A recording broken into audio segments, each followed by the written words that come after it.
Au mois d'avril 77, 30 millions d'amis vous présentaient Madame Laure Delvolvé et son bœuf Apis. Laure Delvolvé nous disait son amour pour cet animal, qui n'est pas, selon elle, qu'une vache regardant passer les trains. Elle nous parlait aussi de ses rencontres avec les animaux. Aujourd'hui, Laure Delvolvé nous a fait parvenir le film, tourné par son mari, de sa vie et de ses coups de foudre pour ses compagnons pas comme les autres. Expérience qu'elle raconte dans un livre, Les animaux cœur à cœur, qui vient de paraître chez Solar.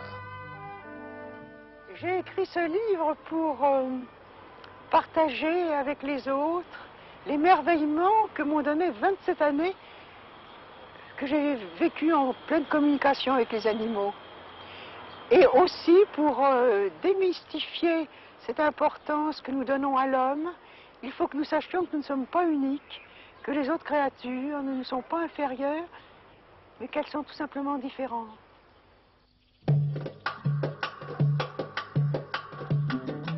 Au Maroc, il suffit d'une goutte d'eau pour qu'un jardin se renouvelle sans cesse. C'est ce qui me permit d'accueillir dans le mien tous les animaux que je pouvais sauver.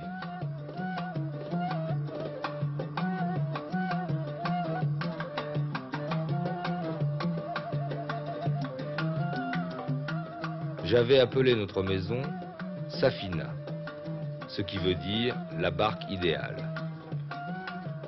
Les animaux que nous recueillions y faisaient la loi. C'était une loi très douce.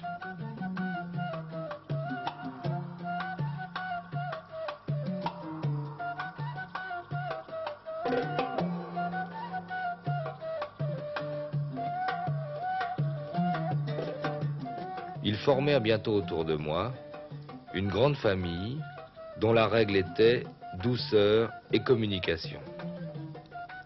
Par ces échanges quasi fraternels, je décidai de les aider à développer librement leur personnalité. Je me suis aperçu que les espèces vivaient entre elles d'une façon absolument harmonieuse et que cela dépendait de l'atmosphère de tendresse et de liberté que je fais toujours régner chez moi. Une paix absolument complète régnait à Safina. Je n'ai jamais vu un animal en attaquer un autre méchamment. Il s'attaquait pour jouer. Il y avait au contraire une entente d'espèce avec une autre espèce vraiment complète. Et alors ça se passait autour de moi. Le jeu est une chose essentielle chez l'animal et très naturelle parce que les animaux sauvages s'amusent énormément. Alors, dans ma petite famille animale, ils organisaient des jeux.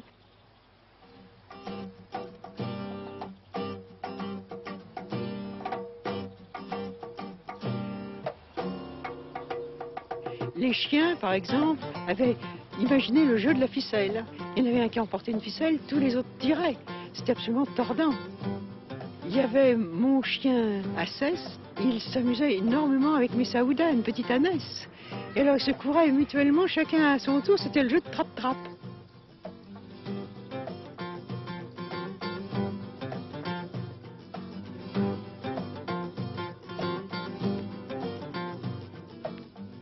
Et mes ânes, alors, avec les enfants, faisaient des parties de cache-cache extraordinaires. Enfin, le jeu tient a une grande importance dans la vie d'un animal heureux.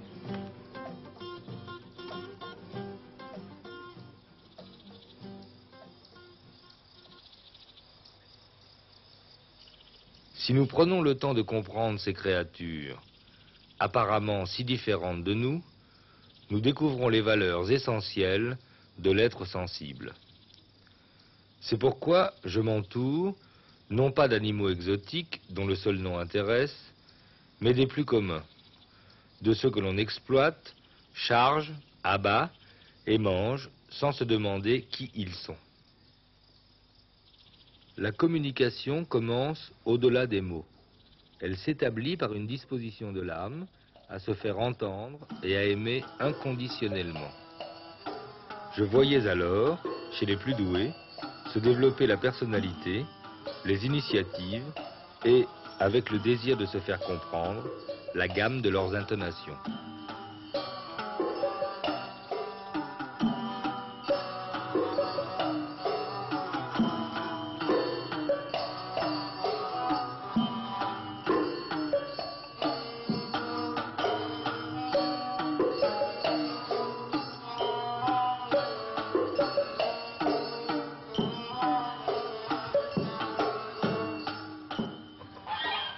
Au bout de quelque temps, quand on a beaucoup d'animaux autour de soi, ils font comme une petite tribu, comme une famille. Et si j'en introduis un nouveau, il est très important que je le présente à chacun avant de le poser par terre. Alors, si par exemple j'amenais un petit biquet, je le présentais d'abord à ma chamelle et je lui disais, Léda, tu vois ce petit biquet, il est gentil, tu vas l'aimer. Elle le reniflait et ça y est, elle l'aimerait toujours. Et de même, je faisais la même chose pour les ânes, la même chose pour le grand bouc. Et au bout d'une heure, je savais que toute la tribu avait adopté le nouveau et même le protégerait. Alors, j'ai récolté beaucoup de petits ânes au Maroc. Mais Bichet, que j'ai toujours et qui a 21 ans, alors je l'ai emporté dans mes bras, je l'ai soigné, je l'ai nourri par petites cuillères, je lui ai fait des piqûres d'eau salée. Et quand je l'ai amené chez moi, il ne pouvait pas encore marcher. Je l'ai pris dans mes bras et je l'ai amené. Les chiens l'ont accueilli. Ma petite Teckel l'a accueilli, l'a embrassé. Et moi, pendant des jours et des jours, j'ai soigné ce petit âne sous le regard de mes 3 chiennes. Et quel a été mon étonnement au bout de 2 mois, c'est de voir que mon Bichet, qui allait très bien, têtait les 2 chiennes. Et les 2 chiennes avaient eu du lait spontané. Elle avait eu du lait par l'émotion de voir ce petit animal qui était complètement dépourvu et que personne ne l'était. Alors elles ont fait comme moi, elles ont voulu le soigner et elles ont eu du lait naturellement. Là, voilà. Se présenter à un animal, c'est important. Se présenter à un animal, oui, c'est important parce qu'il faut qu'il sente tout de suite qu'on est plein de douceur et plein de compréhension pour lui. Alors même un animal qui est inquiet devient doux et on peut en faire ce qu'on veut en réalité.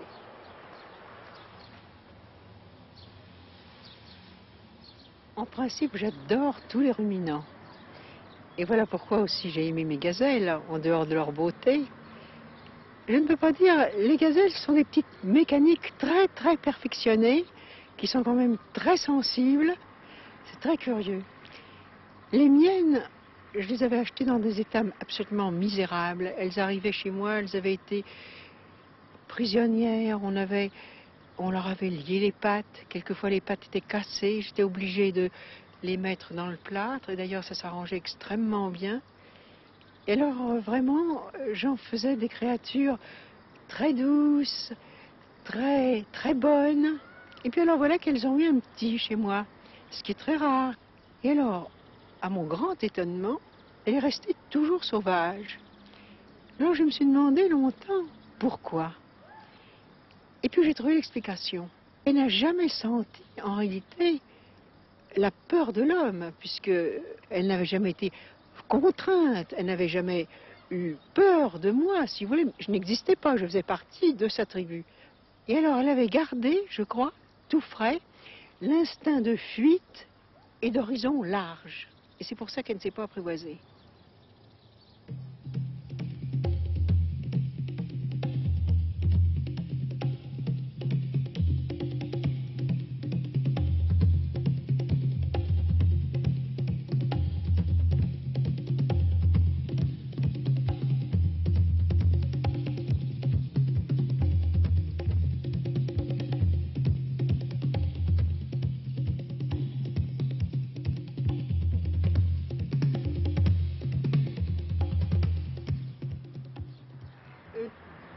Tous mes animaux vivaient en famille et surtout avec une complète liberté. J'aime tellement la liberté que je ne peux pas me passer de celle des autres.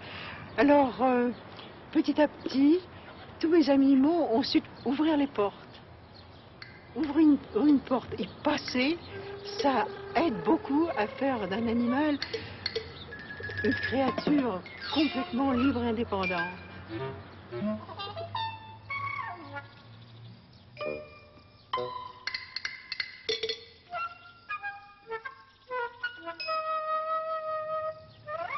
Ma chamelle étudiait l'ouverture des portes. Elle les faisait aller et venir pour voir vraiment comment ça marchait.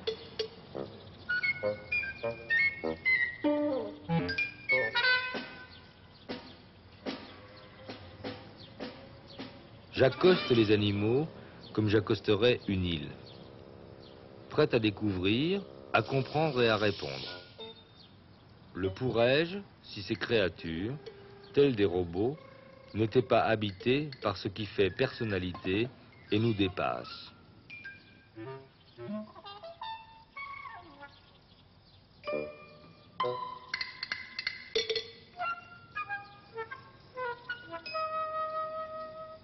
Vous savez que je suis peintre et que je dessine énormément d'après mes animaux et que la moitié de mes dessins est allée à l'intérieur de mes animaux puisque je suis entourée de ruminants et que les ruminants adorent le papier.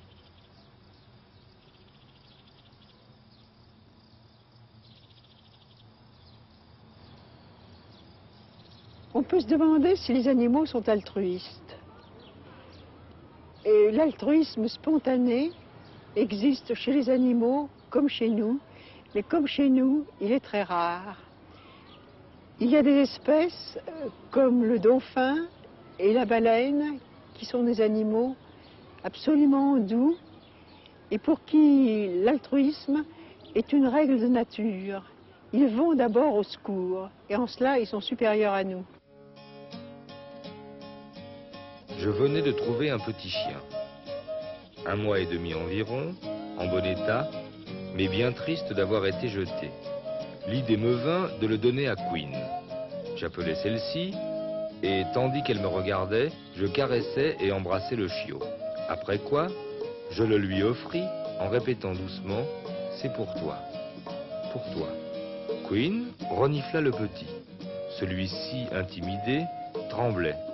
Queen s'y intéressa d'abord du bout de la truffe, puis gentiment, puis avec attendrissement. Au fur et à mesure de la montée des sentiments, le chiot reprenait goût à la vie. Il frétilla. Queen, très émue, essaya de le saisir dans sa gueule et, brusquement, l'adopta. Cet amour maternel, cérébral, devait lui inspirer pour ce chiot des attentions extraordinaires qu'elle n'eut jamais avec ses propres petits. En réalité, ma patrie, ce sont les enfants et les animaux. L'enfant naît disposé à l'émerveillement. Les yeux à peine ouverts, il enquête les sujets. Vierge de cette fatuité, où plus tard l'emmurera notre qualité d'homme, il est porté quand il découvre les animaux à leur faire confiance.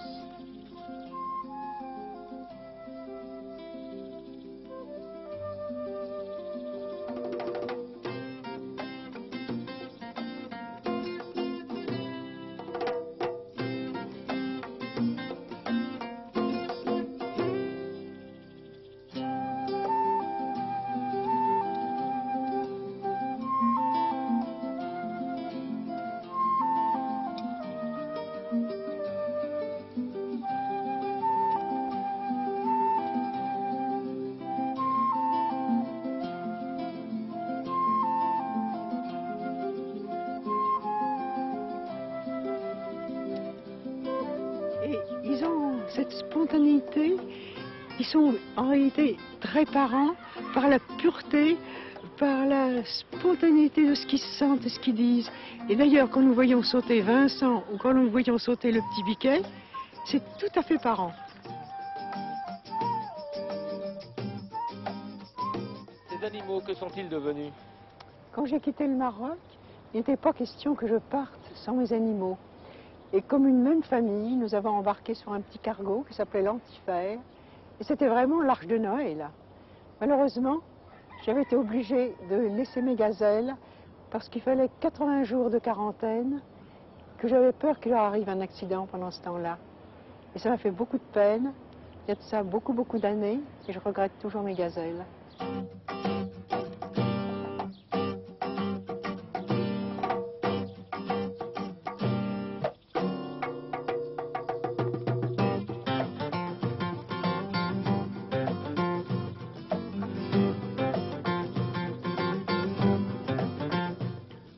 Vous aussi, vous pouvez nous envoyer vos films, tournés en Super 8 ou en 16 mm, sur vos animaux compagnons. Nous les diffuserons dans notre magazine. À vos caméras, notez bien notre adresse à la fin de l'émission.